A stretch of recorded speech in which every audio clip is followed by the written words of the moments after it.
So it looks like 2020 for me has become like the year of learning, since I've had most of my shoots cancelled this year.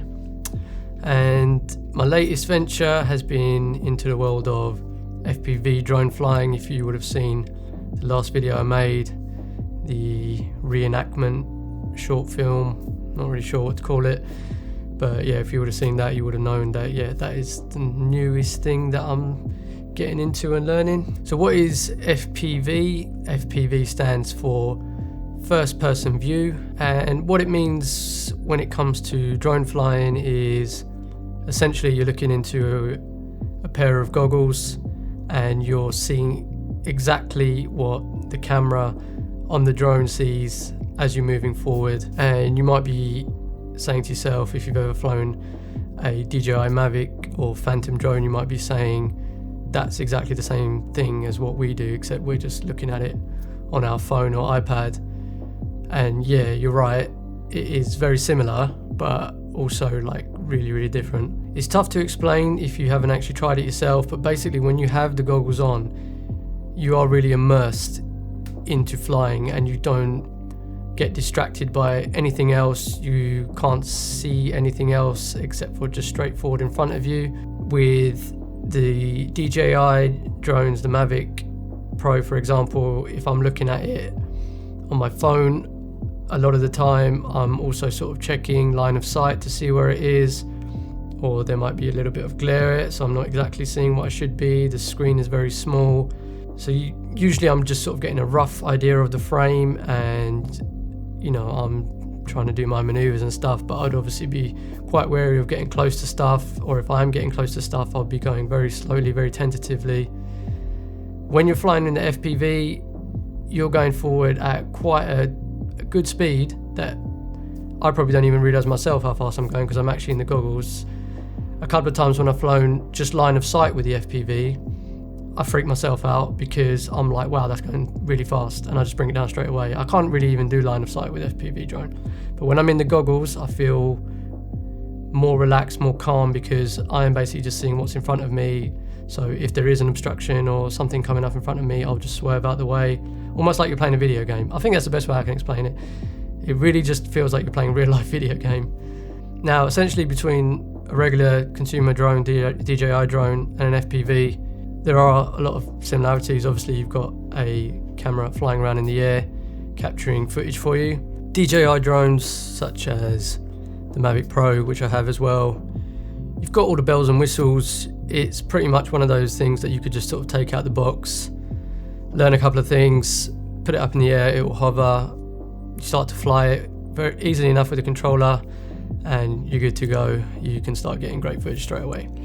You've got things like the GPS, the return to home, the sensors to avoid crashing, and yeah, like I said, just being able to hover literally while you're sitting down having a chat or a cup of tea is something that just gives you that extra safety net of knowing that it's pretty much uncrashable. Although I have crashed it into a sea in Thailand once a few years ago. With an FPV drone, you need to be on the sticks the whole time to make sure that you're keeping that drone in the air and stopping it from crashing into anything. This means controlling the throttle, the yaw, the pitch, and the roll the whole time. That is probably the biggest learning curve, I would say. Also, another one of the biggest things to get used to is with an FPV drone, you've got about 3 to 5 minutes of flying time per battery, whereas with the Mavic drones, with the DJI drones, you've got, I think with my Mavic 2 Pro, I've got like 25 or 26 minutes of flying time, so that's something to get used to, knowing that you pretty much need to kind of know what shot you want to try and be getting, unless you're just doing some messing around freestyle. For cinematic purposes, you kind of need to know what you want to be getting, because you'll probably only get like 2 or 3 tries at it. Whereas, yeah, like I said, with the Mavic Pro, you just put it up in the air, you can relax. 25 minutes is a long time. So like, for example, now I've got 6 batteries for the FPV. That's probably giving me about 18 to 20 minutes total, whereas that's not even 1 battery on a Mavic Pro. So one last thing I'll talk about before I talk about sort of like my experience so far, because you're probably most interested in this, is like kind of a rough guide of price. Because if you're going to get like a Mavic Pro 2, I'm not really, how much does it retail for now? You'll probably get it for about £1,400, maybe $1,400. I think roughly for the total setup of my FPV drone that I've got now, it was in the region of about £1,000. But to be honest, that's a bit more on the expensive side, because I went for the digital DJI FPV system, and that is the more expensive system to get into, and I'll just talk about that in a second, what the difference is, because basically you have analog and digital.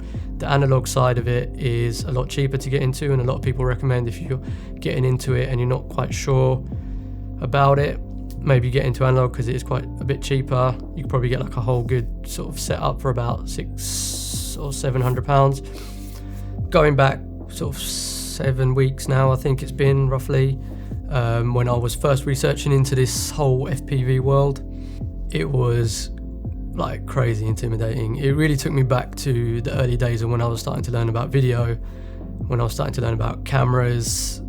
So I really tried to get back into that mentality of when I was learning, and I remember that I was just watching a lot of YouTube, really, just watching like a lot of beginner tutorials on YouTube. That's obviously the main go-to these days, and as well as that, I was asking about on Facebook groups, on the FPV groups on Facebook, and there was a lot of good advice on there. So I was actually pretty disheartened in the beginning, because I found out quite quickly that highly recommended, almost to the point where it felt like it was mandatory to have to build your own FPV drone, and that was not something that I really wanted to do, because I just wanted to fly it. I just want to get good footage. I'm not really that into electronics, soldering, building stuff, although I did like to build stuff when I was younger, like Lego and stuff, but yeah, I just wanted to get good footage straight away. But I remember asking around on groups which ready to fly, bind and fly drones would people recommend, and unanimously pretty much everyone just would keep saying, if you're a beginner, really worth investing the time into building your own drone, trying to understand how it comes together. And I was still not 100% sold on that, because I was like, what if it just gets really frustrating? What if I don't know how to build it? What if I buy the wrong parts? What if I mess up the actual soldering and everything? And it would just kind of put me off the whole process. But then, you know, people were making the good point that it's one of those hobbies that it's just inevitable that you're going to crash. I know myself, if I crash, like let's say I go up for my first flight and the drone crashes and something breaks, and that's it really. Like I have no idea how the drone's put together. I'd have to attempt to take it apart and sort of go the backwards way of trying to then see what's wrong, even though I don't know what any of the parts would be inside. So I'm thinking, actually, yeah, if I actually put it together myself and the worst happens on my first flight, I crash it into the ground or into a tree or something, and something breaks, I would have a higher chance of taking it apart with a screwdriver and a wrench, whatever, and maybe it would be a simple resoldering of something or putting something back, and then I can be up in the air flying a couple of hours later, rather than having to send it off to the place where I bought it from and having them to, you know, especially with everything that's going on now, it might take a while to get there, then they'll have a backlog of things to look through, take them a while to fix it, then they send it back out to me, and then when I will get it back, I will be even more nervous, because I'll be like, I can't afford to keep crashing it and sending it off. And it hit me that actually it does make more sense to learn that process of building it. And why not? It could be something that I could learn more about, a little bit more about electronics, battery voltages, soldering, all this kind of stuff, extra life skill, why not? So yeah, as much as I was disheartened by that, I quickly saw it as an opportunity, and I knew that it would probably set me back 2 or 3 weeks in terms of like ordering the parts and putting it together and all that kind of stuff, but Another thing, which leads on to the next point, is it's a huge thing actually, it's really, really huge, and it helped me massively, is the simulator. And I just thought to myself, anyway, I would need to spend probably a couple of weeks on the simulator. And for those of you who don't know what a simulator is, it's basically something that you download on your computer, and it's like a computer game really. It's just something that, so you'll have your controller and your radio, and you'll just plug it in and you'll be hooked up to the simulator, and it literally just simulates what it's like to actually be flying a drone. So you can learn the controls, the throttle, the pitch, the yaw, the roll, everything, how they all work together to be able to fly it. And it just simulates how you would actually be flying. So you can get start building that muscle memory into your hands and your fingers, and start learning things as much as you want. If you want to do tricks, freestyle, whatever, you can start learning that all in the simulator. Crash it as many times as you want, and it will just restart, rather than you having to walk to the other end of the field, which I have done on many occasions now, to go and find your drone and pick it up and then bring it back to your start point and start it again. So the simulator is amazing. I downloaded a simulator called Liftoff. Cost me about 20 quid. Amazing investment. So, and it's a really good way if you're thinking about getting into it.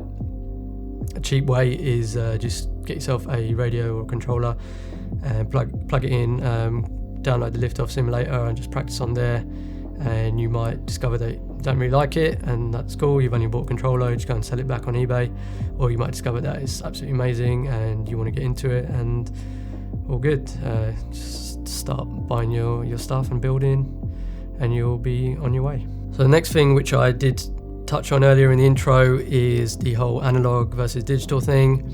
And basically analog, I'll put something up on the screen now. I'll show you how it looks when you're flying through a pair of analog goggles, and then I'll also put versus how it looks when you're flying through a pair of DJI digital goggles.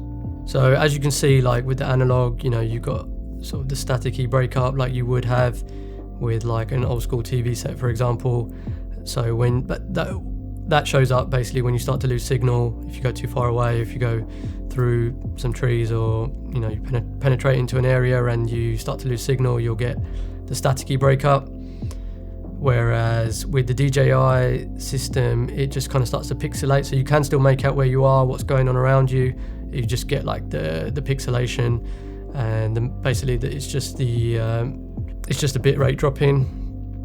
And that will just sort of tell you that you're losing signal and you need to try and get back to a good position, so that the connection between the transmitter and receiver on the video is good again. So if you're behind a tree, you need to try to pick yourself up, throttle up, so that you can be in good line of vision.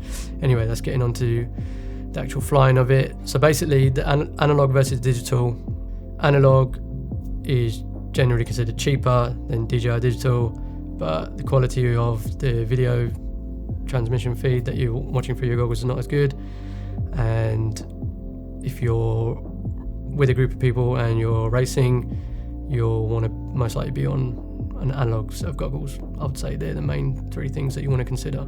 If you're looking to get into this world, into the FPV world, the best videos that I saw as I was learning on YouTube that just kept cropping up from the same channels, 100% without a doubt, the first one is from Joshua Bardwell, who's a god when it comes to FPV. Just literally knows every single little thing in and out. Like, if there's any little problem that you're having, any troubleshooting, anything, I'm 100% sure he's got a video on it. Like, he's just fantastic. Been so good in terms of like for helpful for beginners getting into the hobby, because he explains everything in a really good way as well. He's got build guides that are really easy to follow. Even if you're just making your first ever FPV build, he'll explain it to you in a really good way, and he'll also explain what everything does, any troubleshooting, anything you need to fix. He's putting out a lot of content, and definitely worth a follow or a subscribe if you're getting into FPV. And other channels that kept cropping up over and over again with really good information were from The Drib, Nuke FPV, Rotor Riot, and Mr. Steel as well. They've all got like really good informational videos, as well as good flying videos as well for inspiration.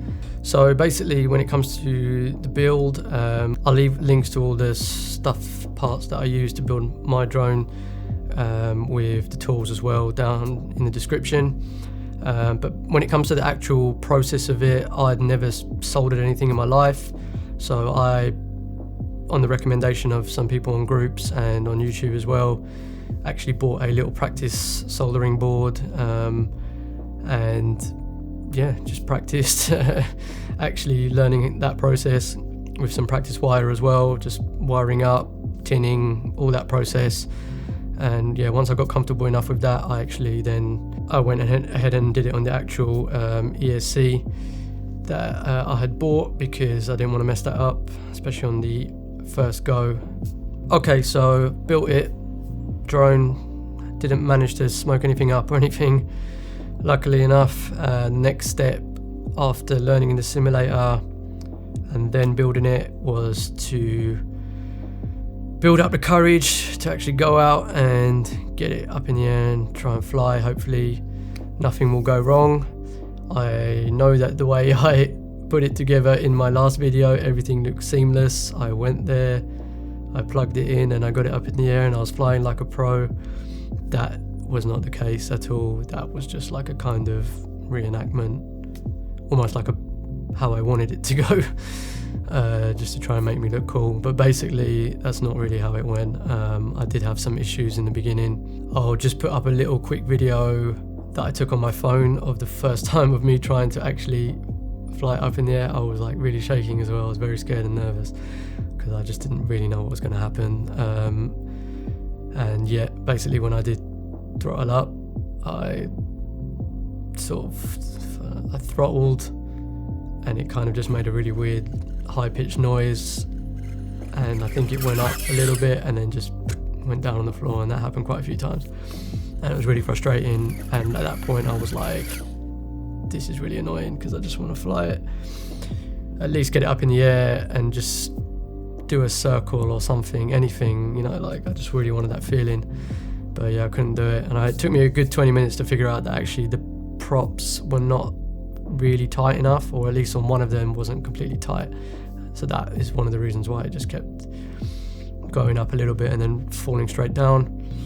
And I quickly realized after quite a bit of flying that this was going to be an ongoing thing of like, there was always a little thing going wrong here and there, something little broken, or maybe I didn't configure it properly in Betaflight software, motor direction wrong, whatever. There was always something little going on, and it was just really frustrating in the beginning.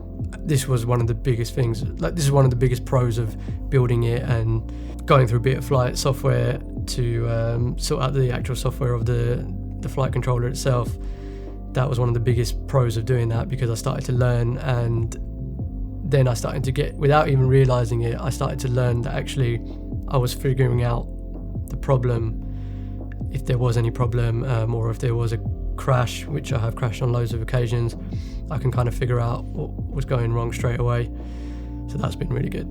In the beginning, literally all I practiced was putting it up in the air for a few seconds, bringing it down, disarming, and I just wanted to get that muscle memory going of me being able to put it up, getting down, disarming, you know, just in case the worst happens. And I just wanted to have that muscle memory of knowing where all the switches were, because being able to sort of disarm it, meaning that the props won't be going around anymore, is like probably the safest thing to do. If something goes out of control, at least it's just going to fall down and not cut anyone with the propeller still going on. So yeah, after that first day when I was quite nervous and I was just learning how to arm it, put it up, disarm it, that's pretty much all I wanted to achieve.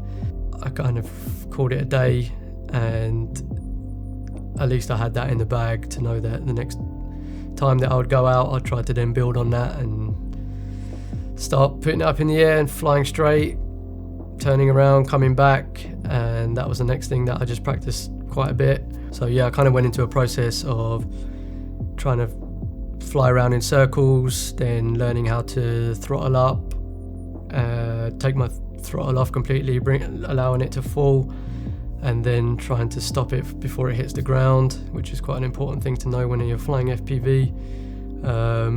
Just loads of little exercises like that, really. Just not going too far away from myself, but just trying to learn the sticks, the controls. It's the hardest part, and just building that confidence. But there have been some times where I've just got like really into it. Once maybe I've flown like 2 or 3 batteries and I'm like really feeling it, and I want to just sort of extend myself, go out my comfort zone, fly around through some holes, through up, down. And I've just got really cocky at some stages, and I've crashed into trees and I've crashed into the ground, and it's just all part of it, really, because like I was expanding a lot of energy in the beginning by actually like traipsing across the field to go and find the drone. And in the beginning I was running, panicking, because I didn't know what was going to happen. I didn't know hoping it wasn't going to like explode or anything like that. So I was like sweating, running, trying to find it. And yeah, there's been multiple things that I've broken. The arms of the drone motors have burnt out. I don't know what else. I think props. Obviously, props, they break. I've got loads of those, but because they're really cheap. But yeah, they break. They're like the first things to break. I've even lost a GoPro Hero 7, which was probably the biggest casualty, which I was really down about, because I crashed into a tree at a really high speed, and I didn't have the GoPro on like a proper mount that was like screwed on to my drone. That was another learning thing that I thought that having the adhesive sticky pad felt really it just felt good enough. Like it really didn't feel like it was going to come off even in a big crash, but it turns out that wasn't good enough. And when I did crash, the GoPro went flying off somewhere. I managed to find the drone because I had a little beeper built onto the drone, which allowed me to find it. But unfortunately, in a massive field of corn, I just couldn't find the GoPro anywhere, and it just got really dark, so I had to kind of give up on that. I think they've since cut that field, so probably messed up the drone anyway, the GoPro anyway. But yeah, I found the drone at least. But yeah, the GoPro Hero 7, which is worth about 250 quid or 300 quid. Yeah, that was a hard one. But yeah, since then I've hard mounted and screwed on the actual GoPro mount onto the drone, so if I do ever crash, I will always have the GoPro with the drone itself. So yeah, been practicing a lot, and my overall goal with FPV is not really to do like crazy power loops and fast tricks and be really fast on the sticks. I just want to kind of fly quite smoothly, but have that extra speed so that I can do things that are different to the Mavic Pro. So like the Mavic Pro 2 is an amazing drone. It's so good for doing slow, controlled, smooth, cinematic type flying. You've got full control over the camera. That was another thing that I should have mentioned before when I was talking about the differences. But basically, yeah, with a FPV drone, you're just mounting an action cam on top of the drone, and you're having all your settings dialed in before you take off and fly. And once you fly, that's it. It's recording. You can't change your exposure or anything like that. You just need to make sure your exposure is good before you start flying. And once you start flying, you're just concentrating on flying the whole time. Whereas with a Mavic, as you know, if you've flown it before, you actually can change the exposure. If the light changes, you can change the shutter speed, you can change the frame rate, do whatever you want. You're basically controlling the camera whilst you're controlling the drone, which is a great plus. And it's great for, like I said, the smooth movements, the controlled sort of parallaxing movements, the going forward at a nice, smooth, steady rate. But the one thing it just doesn't have is that smoothness when it comes to doing turns. It's, you know, you have to be really, really on it in terms of your finger movements to get full smooth movement, because otherwise, full smooth movement, the full smooth movement on a Mavic drone, because otherwise you just get like this little bit of jerkiness as you're kind of jerking around, similar to like gimbal versus glide cam. Glide cam's very smooth when you're doing turns, whereas gimbal can be a bit jerky at times. Yeah, the biggest differences that I'm finding at the moment. So that's the reason that I really want to get into FPV, is that I can do smoother flying and also more complicated shots, I would say, going through tighter areas and doing more all-in-one stuff. So for example, if there's a venue that I want to shoot, and instead of just doing a shot going forward into the venue, even at the top speed, it would just be too long a clip for me to use the whole thing, so I would have to cut it or speed it up. But then speeding up never looks that good really, because you just see everything in the frame speed up, so it looks a bit odd.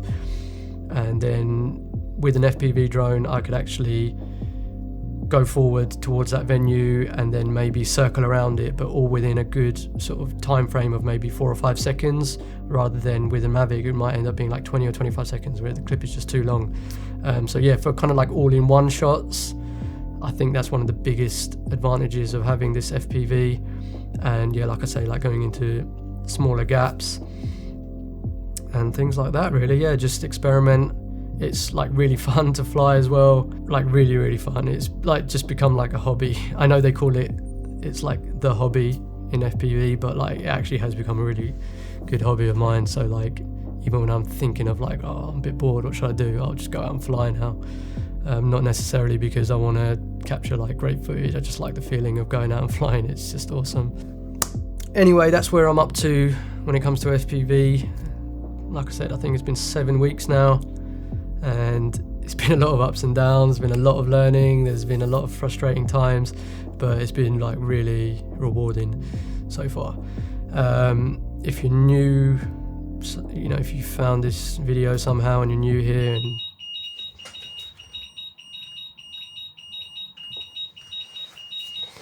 it's one of the batteries, it's really loud, of the FPV drone.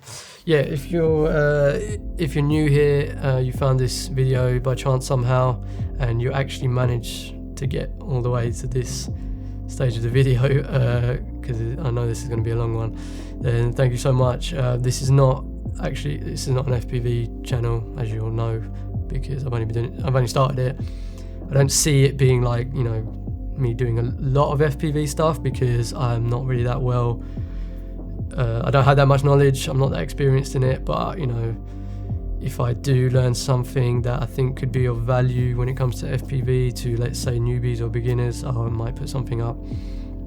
And obviously I'll try and put up some good flights that I've done as well, if you're interested in watching that. But yeah, it's not an FPV channel, but if you do want any advice into getting into it, because you're thinking about getting into it, on which things to buy, mistakes that I've made that you could avoid, then yeah, just get in touch, leave a comment down below. And obviously, you know, I reply to everyone, so no doubt about that, I'll reply and try and give some of my limited knowledge. But you know, I'm a newbie, I'm a beginner, so I'm at that stage where you might be. I can give a little bit of that back to you more at your level than if you've been flying for ages. Obviously don't leave a comment. And yeah, that's all for this video. Leave a like on it if you liked it, found it useful. Subscribe to see more videos in the future. Also click the little bell thing, because then that will notify you when I make another video. That's all I've got for you today. Thank you very much for watching, take care, and see you in the next one.